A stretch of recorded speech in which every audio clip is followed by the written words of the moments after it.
Halo semuanya, Assalamualaikum warahmatullahi wabarakatuh. Bertemu dengan saya Tasya Zakila Maja dengan NPM 19 100 12 11 11 80 mata kuliah Hukum Tata Negara dengan dosen pengampu Dr. Sanijar Febri Haryati SH MH, Fakultas Hukum Universitas Bung Hatta.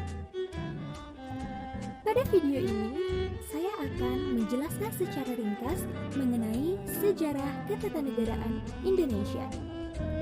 Akan tetapi, sebelum saya melanjutkan, terlebih dahulu silakan teman-teman mengklik tombol jempol, lalu di komen dan di subscribe.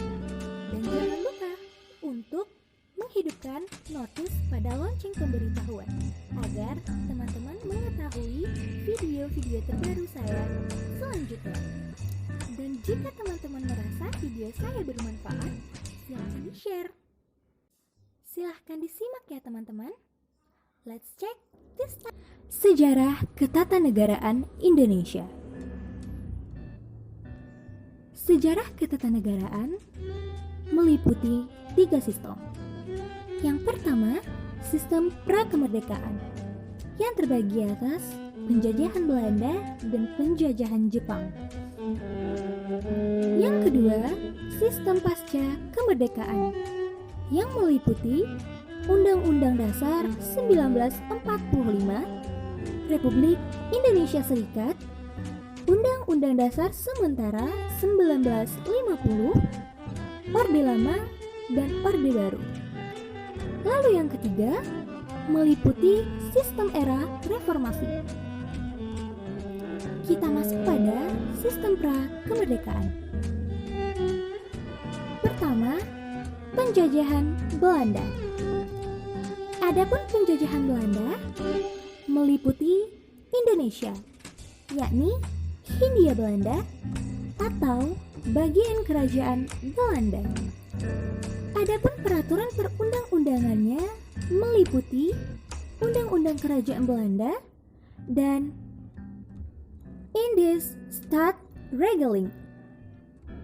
Peraturan perundang-undangan ditinjau dari masa berlakunya ialah mencakup Wet, Algemene Maatregelen van Bestuur, Ordonnance, dan Regering Verordeningen. 4 hal tersebut dinamakan dengan Algemene Verordeningen atau peraturan umum. Adapun pembahasan mengenai Algemene Verordeningen ialah sebagai berikut. Wet dibentuk oleh Badan Pembentuk Undang-Undang Negeri Belanda, yaitu Mahkota dan Parlemen. Algemene Maatregelen van Bestuur dibentuk oleh mahkota sendiri.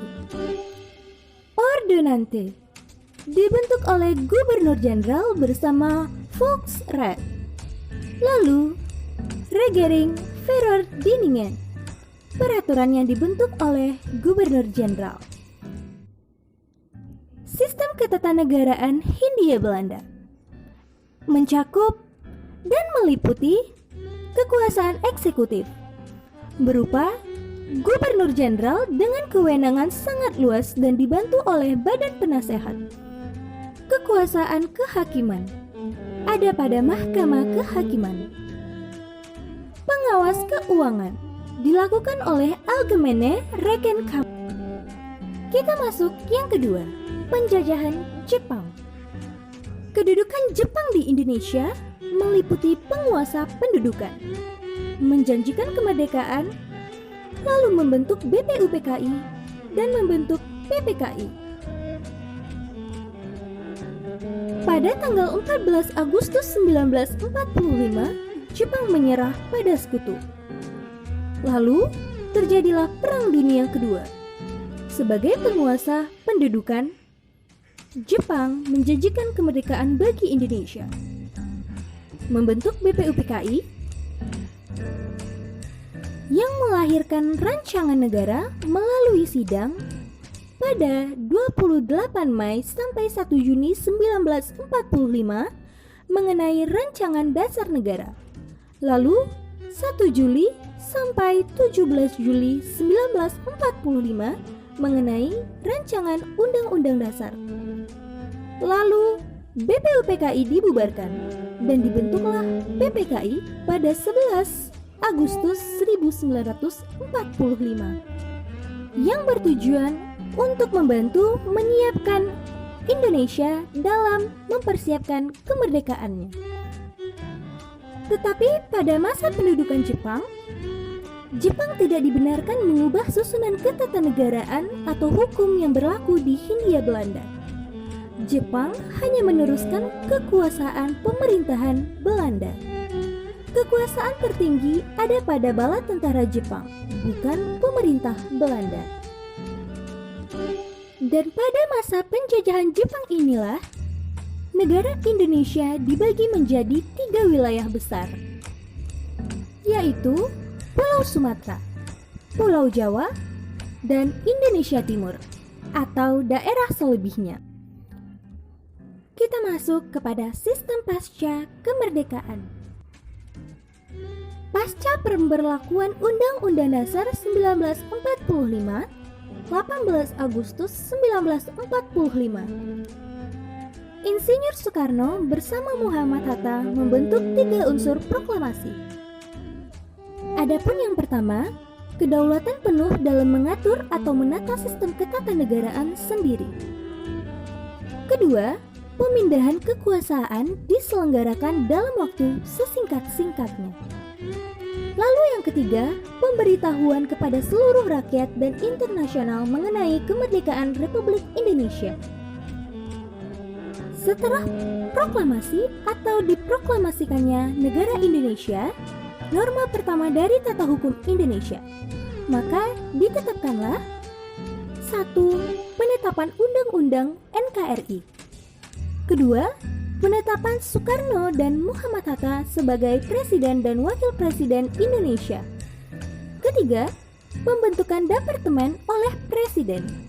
Keempat, pengangkatan anggota KNIP. Kelima, pembentukan provinsi oleh PPKI. Stat Fundamental Norm ialah norma tertinggi dalam suatu negara, tidak dibentuk oleh norma yang lebih tinggi, bersifat presupos atau ditetapkan terlebih dahulu oleh masyarakat, merupakan norma tempat bergantungnya norma-norma hukum di bawahnya. Stat Fundamental Norm Hans Naueski merupakan dasar pembentukan konstitusi atau undang-undang dasar termasuk norma pengubahannya. Constitution Carl Smith merupakan keputusan bersama tentang dan bentuk kesatuan politik yang disepakati oleh bangsa. Perlu diketahui bahwa proklamasi dan Stat Fundamental Norm merupakan satu kesatuan yang tidak dapat terpisahkan. Hal itu pun tertuang dalam alinea 4 pembukaan Undang-Undang Dasar 1945. Republik Indonesia Serikat. Pada masa ini, Belanda masih tetap ingin menguasai Indonesia yang merdeka dan berdaulat. Sehingga terjadi perjanjian, yakni Persetujuan Linggarjati pada 25 Maret 1947 yang menghasilkan Belanda mengakui Republik Indonesia berkuasa secara de facto atas Jawa, Madura, dan Sumatera. Di wilayah lainnya yang berkuasa adalah Belanda. Belanda dan Indonesia akan bekerja sama membentuk Republik Indonesia Serikat.